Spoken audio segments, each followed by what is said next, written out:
Nós estamos no episódio 19 dessa série de ministrações sobre Romanos. Eu estou cada dia mais apaixonado por Romanos, irmãos. O tema da ministração de hoje é muito singular. O tema é uma resposta aos realistas. Uma resposta aos realistas. Eu vou explicar por quê daqui a pouquinho. Mas antes disso, vamos abrir todos Romanos, capítulo 5, versículo de número 12.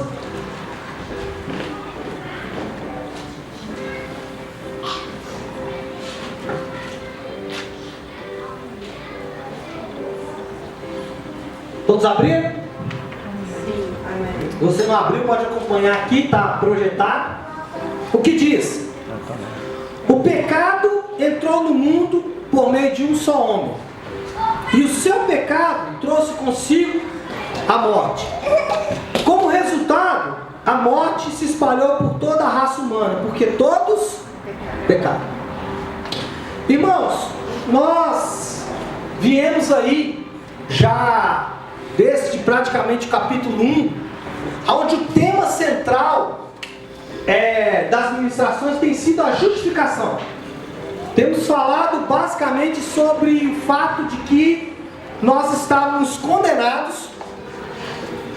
E é importante entender isso, porque eu estava conversando com uma pessoa essa semana, e ele falou assim: eu não acredito que Deus condena ninguém. Eu falei: isso é verdade, que o trabalho de Deus não é condenar. O trabalho de Deus é salvar os condenados.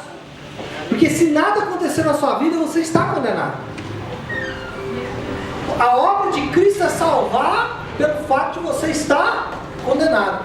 E por que você está condenado? Quem te condena é Deus? Não, quem te condena é o pecado. Ele que te coloca na condição de se tornar réu diante de Deus. É claro que Deus, ele tem dentro da Bíblia o papel de juiz, isso é fato. Mas também ele tem o papel de advogado. Ou seja, ele ao mesmo tempo que vai condenar, ou que vai confirmar a sua condenação, mas ele também tem o papel daquele que vai te absolver da sua condenação. O que nós vamos fazer a partir de agora, e aí nas próximas semanas, esse próximo pedaço aí das escrituras, de Romanos 5:12 até Romanos 5:21, se eu não me engano, é uma comparação entre dois Adãos. O primeiro, o do Éden, o da queda. O segundo, o do céu, o da cruz. E quando nós falamos isso, nós podemos dizer que existem duas comunidades no mundo. Existem aqueles que estão em Adão, do Éden, e existem aqueles que estão no Adão da cruz. De certa forma, o que nós vamos fazer a partir dessas próximas semanas é uma conclusão, uma forma de resumo do que nós falamos sobre toda a justificação. E aí, se você quiser saber mais, você vai ter que ver os episódios anteriores ou fazer um bom estudo aí sobre o livro de Romanos. Eu indico para vocês o livro do John Stott, que é A Bíblia Fala, e ele tem um comentário sobre o livro de Romanos que é fantástico. Então, é um bom estudo para você fazer. Para que a gente possa avançar e para que a gente possa entender o que vamos fazer nas próximas semanas, nós vamos dividir as próximas três semanas em 3 partes. Hoje, nós vamos apresentar para você Adão e Cristo. Na semana que vem, nós vamos contrastar os dois. E na última semana nós vamos comparar os dois. Esse é o objetivo que nós vamos fazer. Para começar a fazer isso, nós vamos entender um pouquinho agora o pecado. Vamos colocar aqui, na mesa o pecado, a morte e nós. 3 personagens. 3 personagens. Pecado, a morte e nós. Por quê, meus irmãos? Se você ler o que Paulo fala anteriormente em Romanos 5, Paulo ele faz uma declaração muito forte e muito confiante, dizendo o seguinte: a barreira que existia existia entre nós e Deus foi retirada. Aleluia. Paulo ele faz uma afirmação muito contundente quando ele fala assim: a glória de Deus nos espera. Paulo ele faz uma afirmação que ela mexe com as estruturas dos seus ouvintes, porque ele declara de forma clara e efetiva que o amor de Deus é derramado em nossos corações. E aí ele fala isso de forma subjetiva e de forma objetiva, porque ele fala o seguinte: o amor de Deus é derramado no nosso coração pelo Espírito Santo. Aí você fala: pastor, eu nunca senti o amor de Deus derramado no meu coração pelo Espírito Santo. É muito subjetivo, porque você pode sentir ou não. Aí Paulo fala o seguinte: ok, você não sente de forma subjetiva, então vai ser de forma objetiva. Sabe como é que Deus declara o amor dele por você? Morrendo na cruz. E Paulo fala o seguinte: por alguém bom, talvez alguém animasse a morrer. Se você fosse bom, Deus até animaria a morrer por você. Mas quem morreria por alguém mau? É exatamente isso que ele faz. Então, quando Paulo faz essa declaração, ele já está prevendo o que vão ser agora os questionamentos dos realistas. Por isso que a ministração de hoje é uma resposta aos realistas, porque é exatamente, aliás, não só de hoje, talvez nas próximas duas a gente vai ter que usar o mesmo tema. Por quê? Paulo, quando fala isso, Paulo quando fala fomos reconciliados, Paulo fala quando Paulo fala fomos amados por Deus, Deus derramou o amor dele sobre nós. Quando Paulo fala essa declaração, e agora ele começa a responder o que talvez eu e você podemos até questionar quando lemos isso. Por isso que é uma resposta aos realistas, porque você pode ouvir eu falando assim: não, porque Deus acabou com a inimizade, agora somos amigos de Deus, porque Deus nos amou, porque Deus morreu por nós. Aí você pode ter perguntas dentro de você que eu já fiz e que eu às vezes faço. Como pode? Como alguém tem coragem, como Paulo teve, de afirmar isso diante das evidências do mundo? O que Paulo vai fazer agora é começar a responder esses realistas. Porque os realistas vão perguntar o seguinte: como Paulo pode afirmar que Deus acabou com a inimizade, sendo que se você der uma voltinha pelo mundo, você vai ver o mundo se autodestruindo? Você pode ter outras perguntas como, do tipo assim: como pode o sacrifício de um só beneficiar a todos? Eu não consigo ver como isso pode ter conexão. Você pode ter perguntas, por exemplo, como esse único gesto de Jesus na cruz muda de fato, de forma prática, a minha condição no presente e no futuro. Então Paulo, prevendo esse tipo de pergunta, ele começa a responder a partir de agora. Por isso que o tema é uma resposta aos realistas. Uma resposta aos realistas. O que Paulo vai fazer nesses trechos a seguir é mostrar em detalhes, ele vai depurar em detalhes como o sacrifício de Jesus conseguiu derrotar o mal e reverter todo o curso da história. Aleluia. Então olha a riqueza desse texto. John Stott diz que esse texto é como uma escultura que foi talhada por Paulo à mão com muito cuidado. O que Paulo vai fazer é descrever os efeitos do pecado na raça humana de uma forma tão profunda como ninguém pensaria em fazer antes. É diante disso que estamos que vamos estudar. Agora, como ele faz isso, pastor? Ele esclarece toda essa história através de uma analogia entre Adão e Cristo. Ele fala assim: o princípio de que muitos são afetados, seja para o bem ou seja para o mal. E isso é muito fácil de nós enxergarmos na nossa sociedade hoje. Quem estava aqui semana passada viu sobre a janela de Overton. que é como nós vamos nos movendo a coisas que eram totalmente proibidas a coisas permitidas. Então você percebe que o pensamento de alguns afeta a vida de todos. Quem está no grupo da nave hoje à tarde, eu não coloquei de manhã porque não deu tempo, eu vou colocar um vídeo chocante. Eu não sei se realmente o Danilo Gentili viu aquilo, mas a repórter descreve como se ele tivesse visto.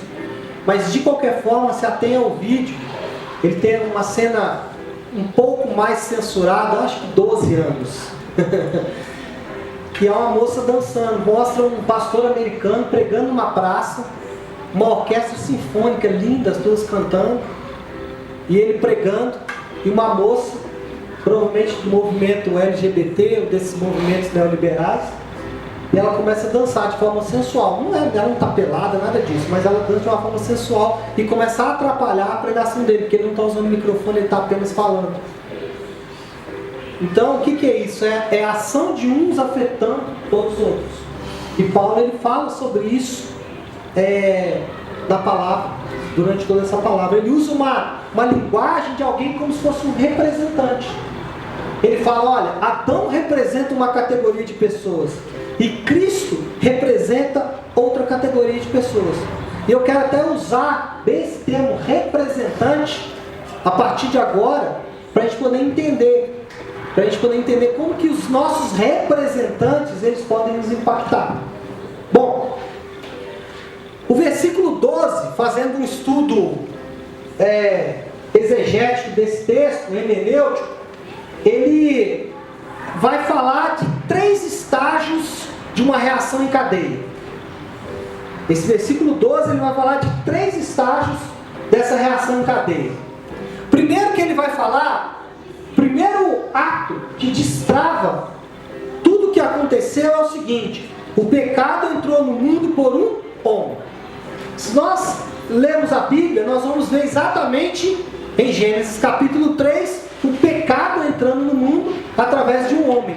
Eu acho engraçado isso, fazendo um parênteses aqui, que na prática o pecado entrou através de uma mulher. Mas Paulo usa um homem. Por quê? Esse é o papel do homem dentro do casamento. É o papel do cabeça. O papel do cabeça. Quando falamos sobre submissão, e para as mulheres é um conceito difícil de entender, para os homens também, mas para as mulheres um pouco mais, submissão é isso. É você estar protegida por alguém. Ah, pastor, mas eu não preciso de proteção. Ok, é uma decisão sua. Mas essa é o que Deus quer proporcionar. O homem tem como obrigação proteger a mulher. Então, na hora que Deus veio cobrar, Deus não veio cobrar de Eva, Deus veio cobrar de Adão. E Paulo fala quem que pecou? O Adão. Nós vamos ver mais sobre isso na frente. Bom, então o primeiro momento o pecado entrou no mundo por meio de um só homem. E o seu pecado trouxe consigo a morte. Então o que entendemos aqui é o seguinte: o pecado entrou no mundo por um homem, a morte entrou no mundo por causa do pecado. Olha a reação em cadeia. E o último, a morte se propagou por todos os seres humanos, porque todos pecaram. É o que está escrito no texto. O pecado entrou no mundo, trouxe consigo a morte, e como resultado, todos pecaram. O que Paulo está falando é isso. Paulo está dizendo, olha, lá no Éden, lá na queda, houve uma reação em cadeia. Houve um fato que desencadeou todo o processo. Quando falamos desse ato que desencadeou todo o processo, eu acho que é a outra. É um amigão aí, né? Deixa ele. Primeira coisa que você precisa entender quando a gente lê esse texto é que Adão, ele é o nosso representante nesse texto. Paulo, ele afirma que todos nós estávamos em Adão. Todos nós estávamos em Adão. Ou seja, quando ele pecou, nós pecamos. Eu quero que você note o seguinte: ele não diz assim, e todos pecaram como Adão. Não, ele diz, todos pecaram em Adão. Ou seja, Adão nos representou. Adão é uma representação minha e sua. Quando falamos isso, normalmente você já fala, não, eu não quero representante. Por quê? Principalmente no mundo ocidental, né? O representante, ele pode existir de três formas. Nós temos três formas de representante, isso é no nosso mundo ocidental. Primeiro, o representante é uma negociação coletiva, como no sindicato, por exemplo. Ou, né, como a gente faz aqui na igreja. Nós vamos alugar um imóvel. Não vai toda a igreja negociar. Nós elegemos os representantes e esses representantes, eles vão negociar pela coletividade. Esse é o primeiro tipo de representante. O segundo tipo de representante é o representante eleito. No caso dos políticos. Nós vamos ter eleição aí agora, daqui a alguns dias, e todos nós vamos comparecer diante da urna e eleger aqueles que vão nos representar durante 4 anos. E não adianta depois falar assim, não me representa. Representa sim. E o terceiro tipo de representante é um representante legal. É eleito, por exemplo, por procuração, no caso dos advogados. Quando você tem que responder alguma causa, o que você faz? Você redige, né, uma procuração, assina e entrega para aquele representante. Então temos 3 formas de representação. Quando pegamos essas 3 formas de representação ocidental e comparamos com a representação que a Bíblia fala de Adão, nós não gostamos. Nós encontramos pelo menos 2 empecilhos quando falamos que Adão é o nosso representante. O primeiro empecilho é: nós não gostamos da ideia de alguém nos substituir. Sabe o que nós dizemos? Não é justo que eu tenha que ser julgado pelo que outra pessoa fez. Não é justo eu vou ser condenado pelo que Adão fez? Não, Deus deveria me dar a oportunidade de estar no jardim do Éden. E aí, se eu pecasse, aí sim, Ele poderia me condenar. Mas me condenar, desculpa, mas me condenar pelo que Adão fez, não é justo. Segundo empecilho que a gente vê, é que mesmo que você concorde que alguém te representou, você vai falar assim, não, ok, Adão me representou, mas eu não escolhi ele para me representar. Então tá, você pode até passar pelo primeiro crivo, não, ok, ele me representa. Foi mais por mim. Ele me representa, mas eu não concordo que ele seja automático, eu quero ter a oportunidade de eleger quem vai me representar. Ou pelo menos passar para ele uma procuração legal, um poder de negociação, enfim. Fato é que nós queremos ser capazes de escolher quem vai nos representar. Ou seja, quando você vai escolher alguém que vai te representar, voltando a falar no caso agora da política, você procura alguém que o quê? Compartilha suas visões. É ou não é? Amém ou não? Amém. Você vai procurar um representante, você procura alguém que tem as mesmas experiências de vida que você. Pode deixar ali. Pode? Eu tomo. As mesmas experiências de vida que você. Além disso, quando você vai eleger um representante, você vai eleger um representante que seja talentoso e capacitado para te representar. Você já pensou no currículo de Adão? Adão, na primeira oportunidade caiu. Não sei se foi a primeira, mas enfim.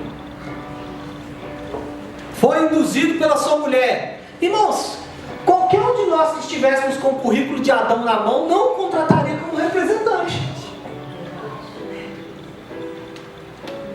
Então, esses 2 empecilhos, eles muitas vezes vão nos impedir de enxergar esse texto como ele deve. Agora, quando você pensa dessa maneira, eu acredito que a grande maioria aqui, como eu, pensa dessa forma, nós estamos prestes a compreender melhor o que Deus fez por nós. Pastor, mas eu estou discordando do que a Bíblia falou. A Bíblia falou que eu tenho um representante que eu não elegi, que eu não escolhi. E agora você está falando que Deus vai me fazer compreender melhor o que Ele fez por mim? Sim. Por quê? Primeiro, falando da escolha do representante, Primeiro, ninguém de nós conseguiria melhor escolher o próprio representante tão bem como Deus. Ninguém poderia escolher melhor representante do que Deus. Nós não podemos ser capazes de achar que nós poderíamos fazer uma seleção mais inteligente do que Deus fez.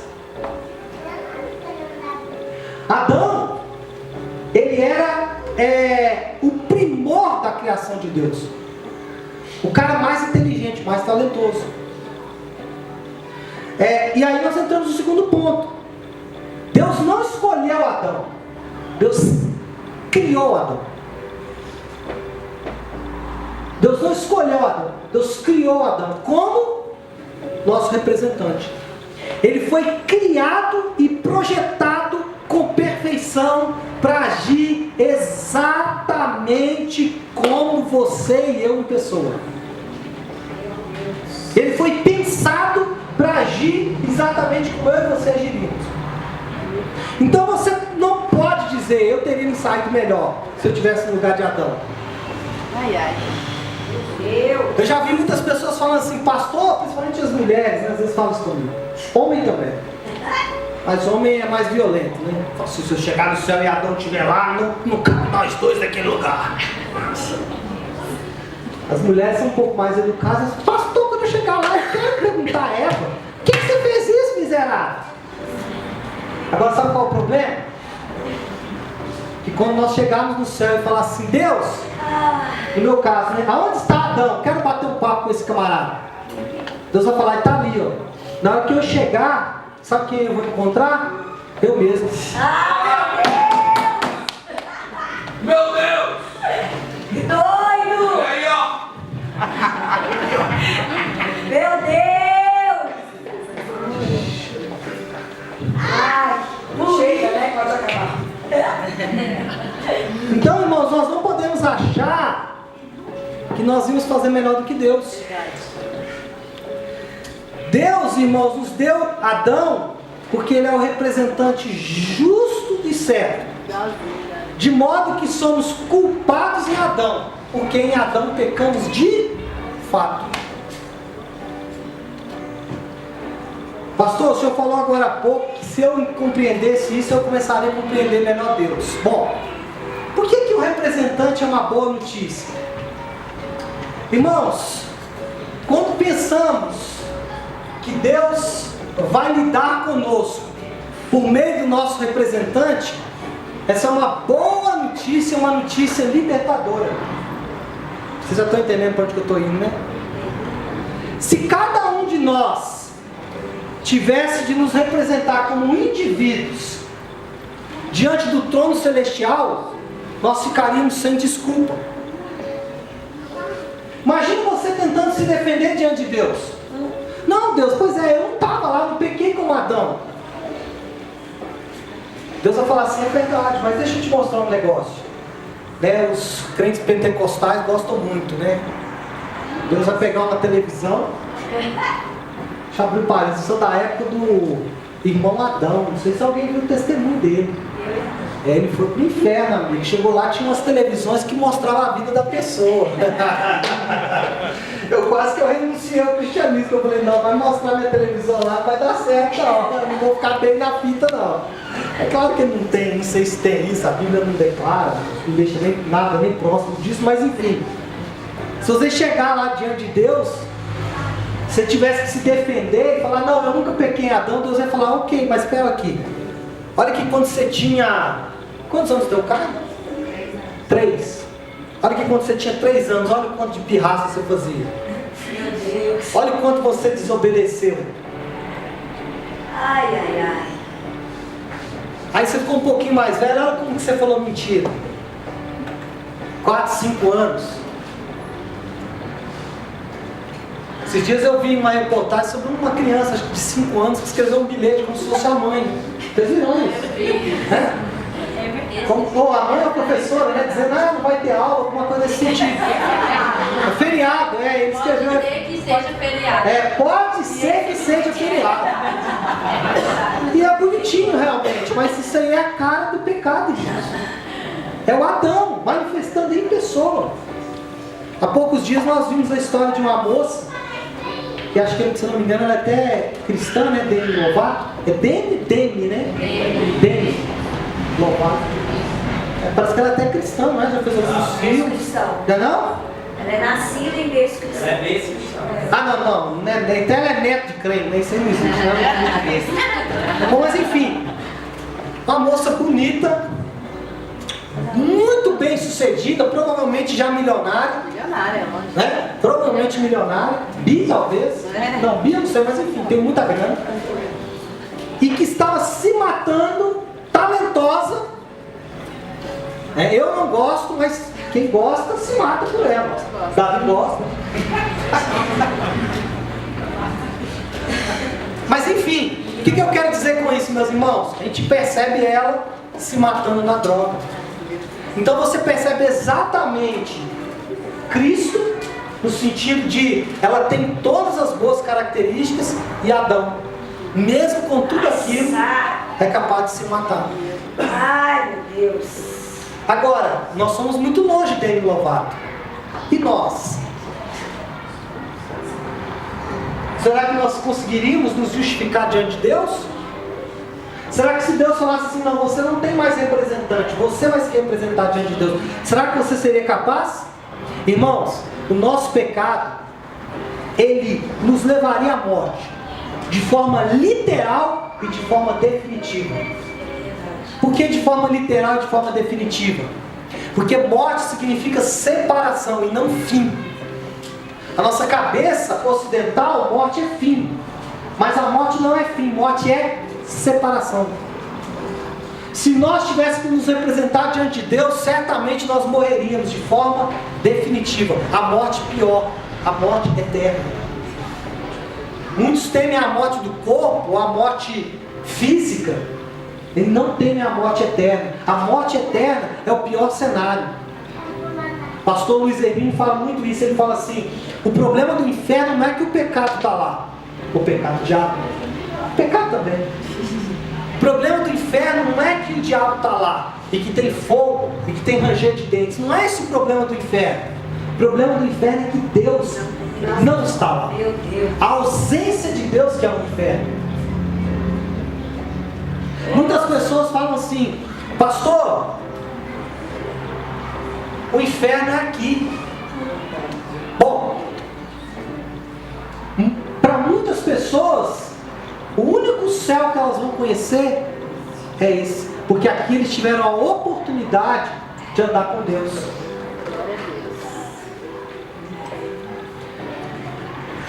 Bom, quando falamos de sermos nossos representantes, o que nós precisamos entender é que Adão, quando ele peca e ele é o nosso representante, nós morremos juntamente com ele. A morte reinou nele, em toda a humanidade, porque ele infringiu o mandamento de Deus. Agora, pastor, por que isso é uma boa notícia? Eu preciso saber. Irmãos, isso é uma boa notícia porque se a desobediência de Adão é a nossa desobediência, então se houver um homem obediente, um segundo Adão perfeito, ele poderia ser o nosso representante legal. Ele sim poderia ser capaz de nos representar diante do trono celestial. E por meio dele, nós poderíamos ter a vida que nós jamais conseguiríamos no primeiro Adão. Irmãos, essa é uma notícia maravilhosa de Deus, porque Deus vai lidar conosco. Aleluia. Não com nós mesmos, mas através do nosso representante. Quem é o nosso representante? Jesus. Podemos, por meio de Jesus, receber a reconciliação. Por quê? Porque Ele é o nosso representante. Então, se por um lado é muito ruim, porque por causa de Adão, nós todos pecamos, por outro lado é bom, porque se Jesus obedeceu, e quando Jesus estava obedecendo, a ideia que eu falei de Eva também é o oposto, ou de Adão também é o oposto. Quando a gente vê Jesus, por exemplo, suando sangue lá, a poucos momentos de ser crucificado, quem estava suando sangue com ele? Nós. Depois de 3 dias morto, ele ressuscita. Quem estava ressuscitando com ele? Nós.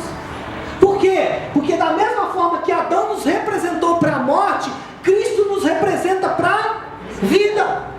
Amém. E tudo que ele viveu, e tudo que ele proporcionou como herança para mim e para você, ele proporcionou como representante. Porque se nós fôssemos esperar por nós mesmos para adquirir essa herança, não conseguiríamos. Mas Deus prepara um representante para reivindicar, com muitas aspas, a nossa herança em Cristo. Glória a Deus. Irmãos, eu queria ler um texto para a gente começar a entender qual é o verdadeiro problema de Adão, ou como Adão produz um verdadeiro problema para nós. Tem um texto, e eu meditei nesse texto com o pessoal da célula de casais, que me chamou muita atenção. Vocês conhecem? É o texto que narra que Jesus estava numa casa, e essa casa estava muito cheia de pessoas, e a Bíblia diz que no meio do culto abre-se o telhado, e um paralítico conduzido por 4 homens desce no meio do culto. Eu fico pensando em toda a engenharia que foi desenvolvida para que esse paralítico subisse no telhado, descesse pelo meio do culto.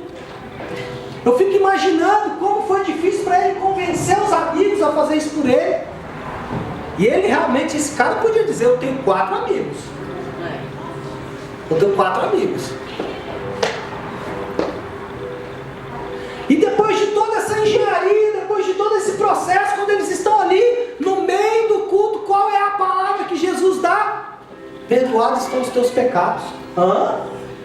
Peraí, você está diante de um paralítico, você vai perdoar pecado? Por quê, meus irmãos?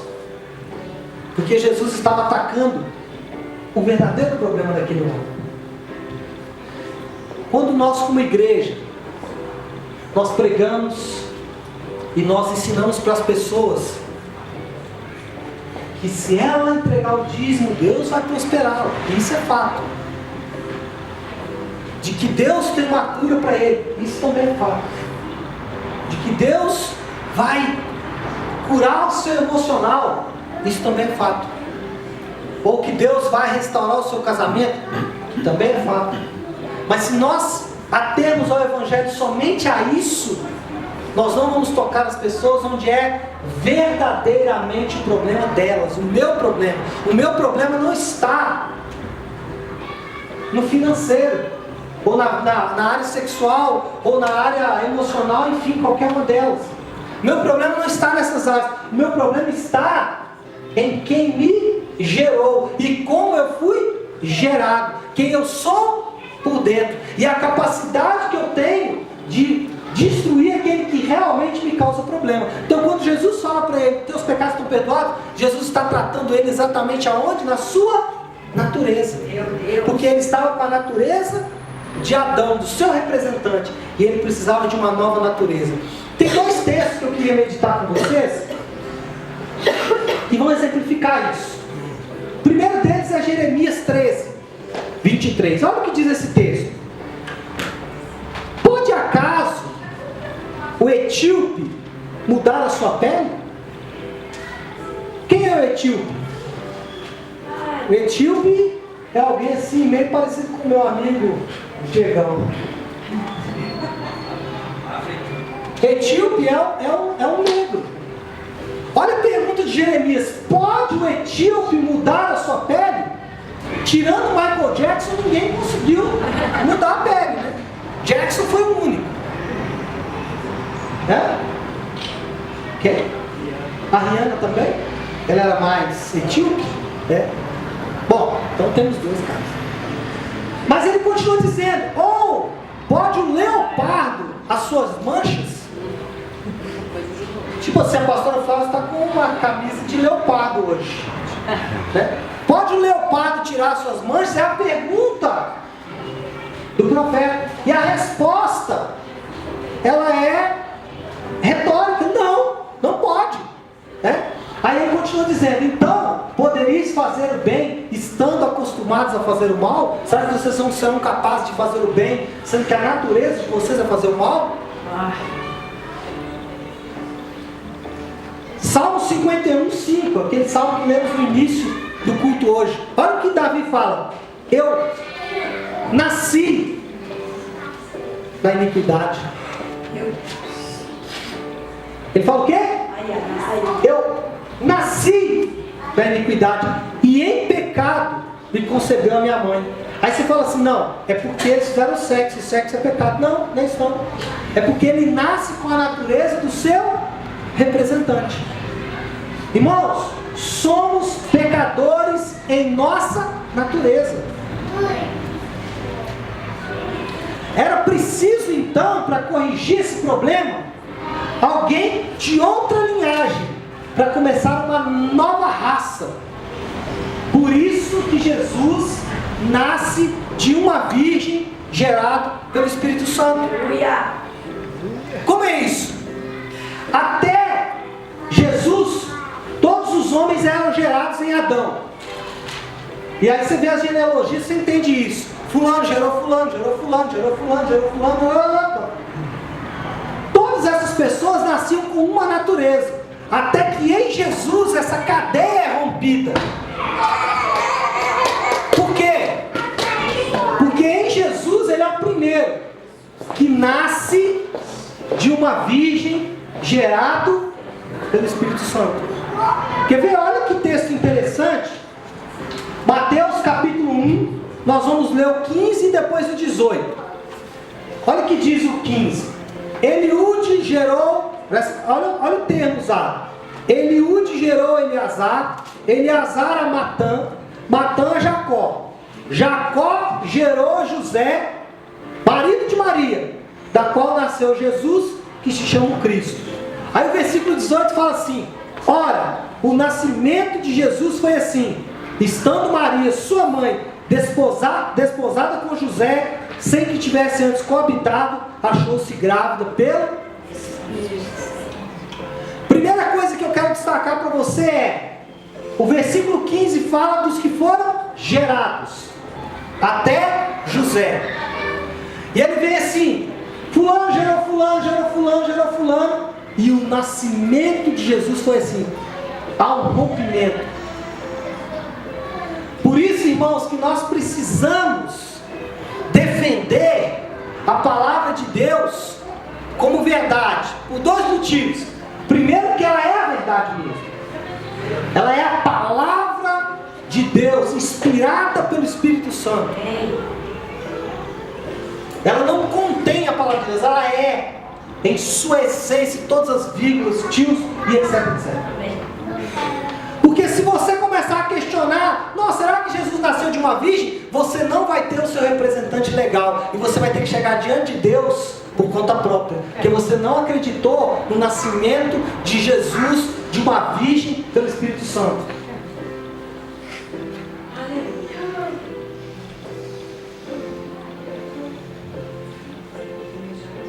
Irmãos, o nosso problema então é um problema de natureza. Quem é o nosso Pai? Quem nos gerou? A proposta de Deus é: até aqui você viveu como alguém gerado por um outro Adão, seu representante. Só que a proposta do Evangelho, sabe qual que é? Eu proporciono para você uma nova natureza, um novo representante. As boas novas. Qual que é as boas novas? E as boas novas é interessante porque não é nada do que você tem que fazer, mas é tudo que foi feito por você. Essa é a diferença do Evangelho das outras religiões. Todas as outras religiões é: venha e faça isso. Espiritismo, venha e faça caridade. Venha e pague suas promessas. Venha e entregue o teu dízimo. Venha e pare de sofrer. Venha e não sei o quê. É a proposta das religiões. Qual é a proposta do Evangelho? Venha e descubra o que foi feito por você. Bom, vamos resolver o problema da natureza. Como nós somos gerados em Adão, nosso problema basicamente é um problema hereditário. Ou seja, como nós vamos fazer para mudar a nossa natureza? Para entender melhor isso, pensa numa padaria que produz pão estragado. Só produz pão estragado. Todo mundo que compra pão nessa padaria tem diarreia. Dor de cabeça, né, Madurinho? Tem dor de cabeça. Melhor, né? Ainda mais que estamos próximos do horário do almoço. Todo mundo que compra pão nessa padaria tem dor de cabeça. Aí eu pergunto para você, qual é a sua estratégia para resolver isso? Destruir os pães ou matar o padeiro? Hã? Matar o padeiro. Porque o problema não é o pão, o problema é o que o cara está produzindo. Então, meus amados irmãos, o nosso problema está onde? Na hereditariedade. E nós, muitas vezes, estamos querendo resolver o problema de comportamento. Então a gente fala assim, não fume, não beba, faça jejum, faça a obra de Deus, entregue o dízimo, vá à igreja, participe da célula. O que mais que a gente fala? Participe da intercessão, seja diácono, toque no louvor, ore bastante. E nada disso é errado. Tudo isso, presta atenção, tudo isso deve ser feito. Mas não é isso que é o problema. O problema nosso não é comportamento. Não adianta mudar a forma como as pessoas se comportam. Eu tenho que mudar o quê? A natureza. Senão eu fico matando ou destruindo os pães, mas o padeiro continua produzindo. Irmãos, como podemos então extirpar a nossa hereditariedade? Não tem jeito. Uma vez que nos tornamos pecadores pelo nascimento, a única forma de se livrar da sua hereditariedade é o quê? Morrendo. A única forma de você se livrar da sua hereditariedade, a única forma de você parar de produzir pão ruim é morrendo. Meu Deus!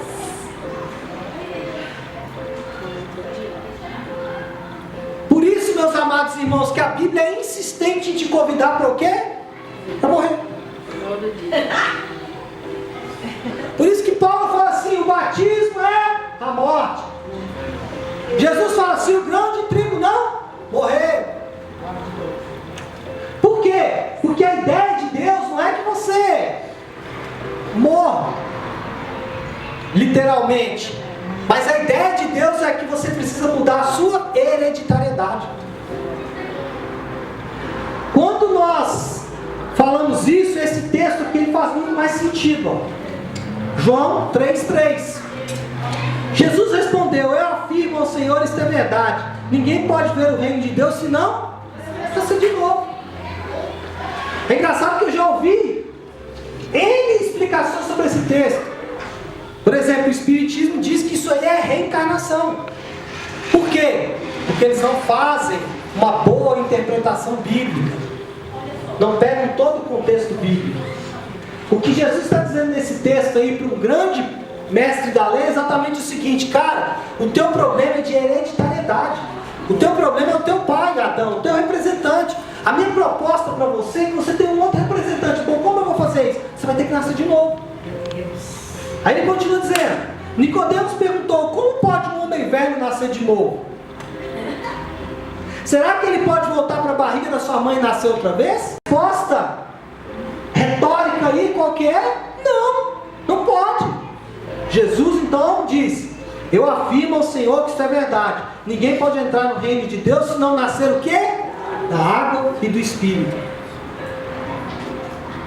Pastor, esse nascer da água e do Espírito aí, o que significa? Tito 3:5. O lavar regenerador do Espírito Santo. Uma obra que só o Espírito Santo pode fazer dentro de mim e de você. Uma mudança de hereditariedade. E eu fiz questão de colocar esse texto na NTLH, porque olha só o que é o versículo 6 desse texto. Olha ali, está aqui, ó. Quem nasce de pais humanos é um ser o quê? De natureza humana. Em outras palavras, quem só nasce de forma humana terá Adão como seu representante. Aí ele continua dizendo, mas quem nasce do Espírito é um ser de natureza espiritual. O que ele está querendo dizer é o seguinte: mas se você permitir que o Espírito Santo te regenere, você vai ser um ser representado por outra pessoa, chamada Jesus Cristo. Pastor, como nós fazemos isso? Eu preciso fazer alguma coisa? É sempre essa pergunta, né? Nós gostamos de sempre fazer alguma coisa. Sempre, gosto de fazer. Muito obrigado, Gabi. Apenas reconhecer que Deus nos incluiu na morte de Cristo, de modo que a morte de Cristo é a minha morte. Quando Ele morreu, eu morri. Quando Ele ressuscitou, eu ressuscitei. Apenas reconhecendo, não, eu morri com Cristo. Por isso que o batismo é importante, porque o batismo é um reconhecimento externo de algo que você já reconheceu no seu interior. Conclusão. Ó, vou acabar cedo hoje, hein?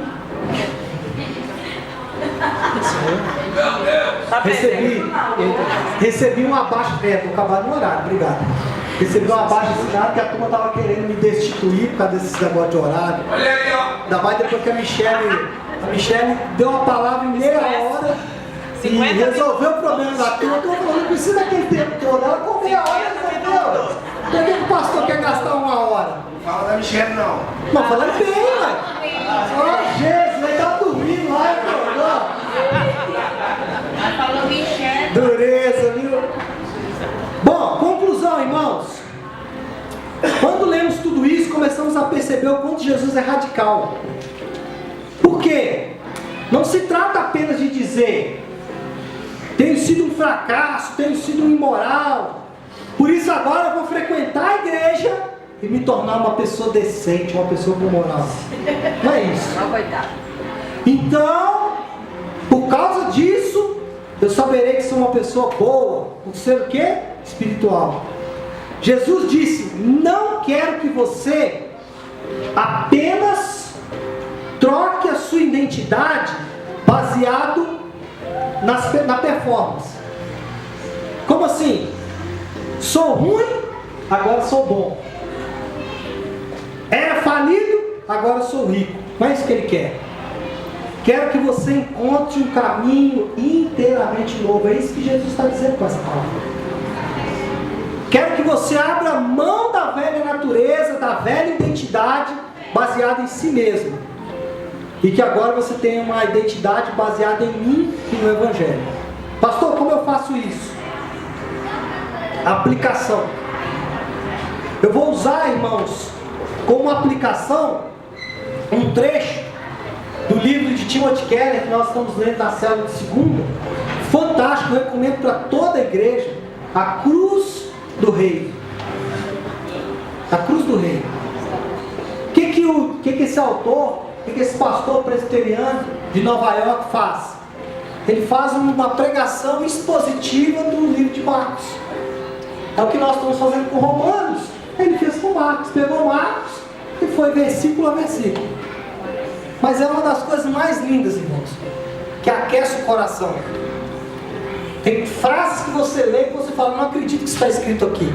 É muito forte, é muito de Deus.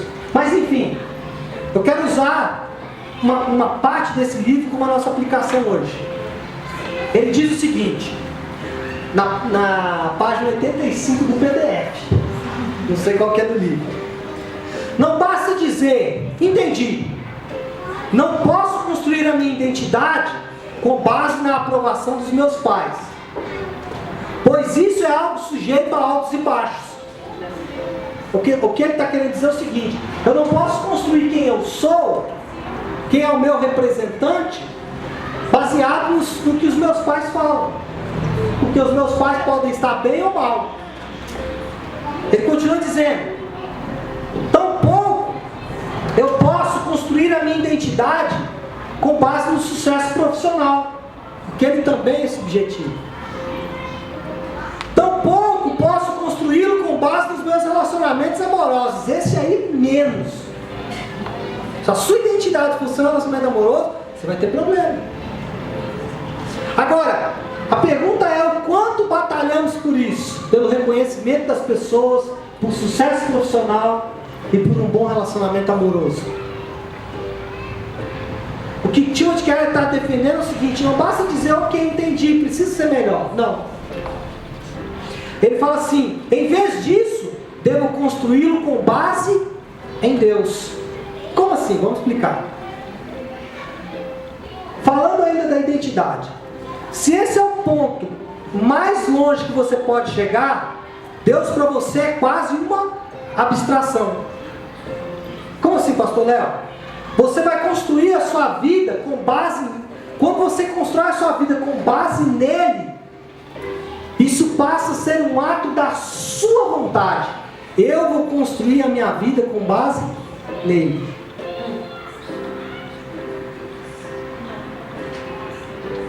E a verdade é que ninguém nunca jamais foi transformado por um ato desse tipo. Ele continua dizendo: a única coisa capaz de reconstruir e transformar uma vida em seu cerne é o amor de Cristo. O que Jesus está dizendo é: não basta me conhecer apenas como um mestre ou como um princípio abstrato. Deus mudou a minha vida. Não basta conhecer apenas assim. Você precisa olhar, Jesus dizendo, né? Você precisa olhar para a minha vida. Eu fui para a cruz. Nela eu perdi a minha identidade para que você pudesse ter uma identidade. Ai, meu Deus. Ele continua dizendo: algo que não se baseia no que você estava fazendo. Algo que não se baseia no fato de você ser amado. Ou se você perdeu peso, ou se você ganhou dinheiro, ou se você tem dinheiro no banco ou não tem. Quando você entende isso, você está livre de tudo isso. Quando você entende o que Ele fez por você, você está livre de tudo isso. Ou seja, a velha forma de encarar a sua identidade se foi. Enfim, para terminarmos, a minha base não é o quanto eu posso mudar por Ele, mas o quanto Ele mudou por mim. E eu encerro com um texto, que foi o texto da turma Kenosis, Filipenses 4:3, né? 2:5-7. Ele se esvaziou de si mesmo. Então não é o quanto eu tenho que mudar, é o quanto Ele mudou por mim.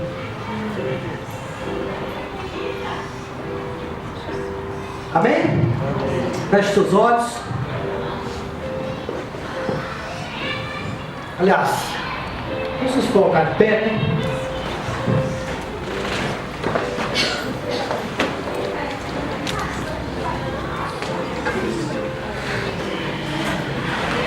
Agora sim, feche seus olhos.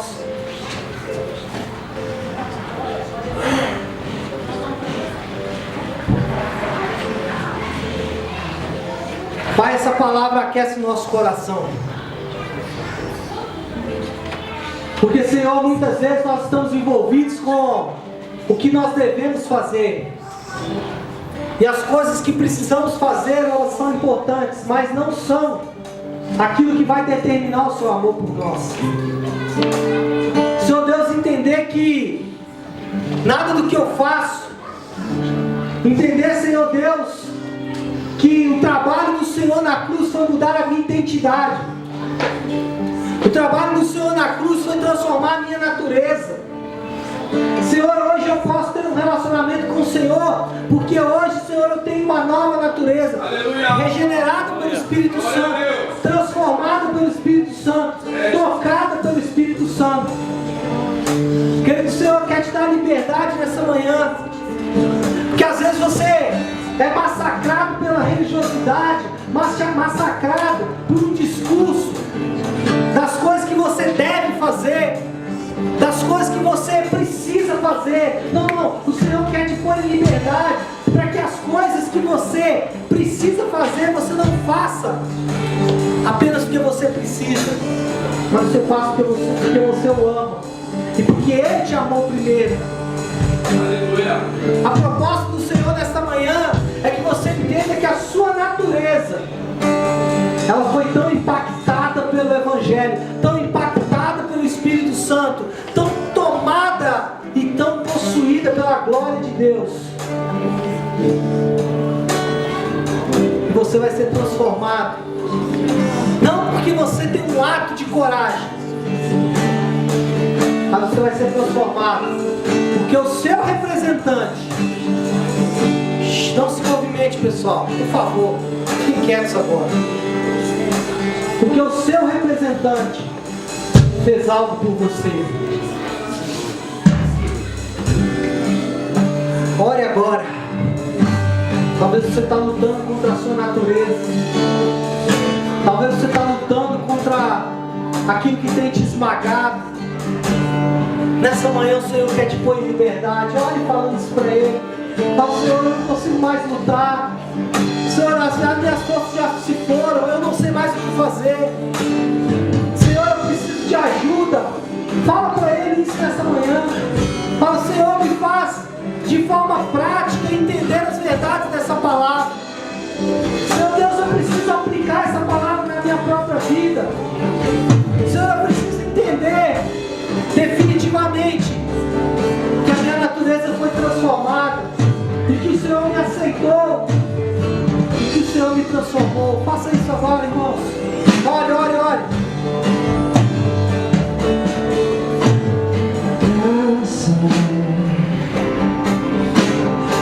Amor de Deus que eu não mereço, em misericórdia, castigo merecido que Ele não deu. Ore, ore, ore, ore. O Espírito Santo está aqui para te ajudar. Isso que sustenta todo o meu viver.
Essa palavra ela vai fazer sentido amanhã, terça-feira, quarta, essa semana, mês que vem.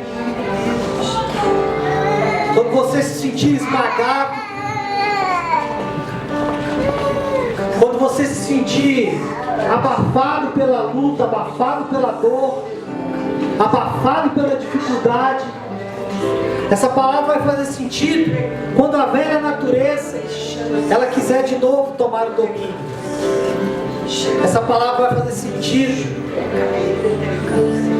na hora que o diabo falar para você: olha aí, você de novo nisso. Essa palavra vai fazer sentido, que aí você vai se lembrar que ele se esvaziou, ele abriu mão da identidade dele, para que eu e você, ele abriu mão da sua própria condição de Deus e assumiu a natureza humana para ser o nosso representante. libertação. E aí você começa então a fazer tudo, não para Ele, para agradá-lo. Então você começa a fazer tudo, porque Ele foi moído por você. As lutas ficam mais fáceis, as dores ficam mais suportáveis, as dificuldades e as oposições se tornam mais leves. E esse é o desejo do meu coração. Quando você sai por essas portas, você literalmente não sai como entrou. Eu quero terminar esse culto com a palavra que eu comecei. Davi, ele de forma profética, ele falou assim: Senhor, eu preciso de um coração puro. Sabe o que Davi estava dizendo em outras palavras? Muda a minha natureza. Levante as suas duas mãos para o céu. Agradeça a Deus por essa manhã, por esse culto. Fale com as suas palavras.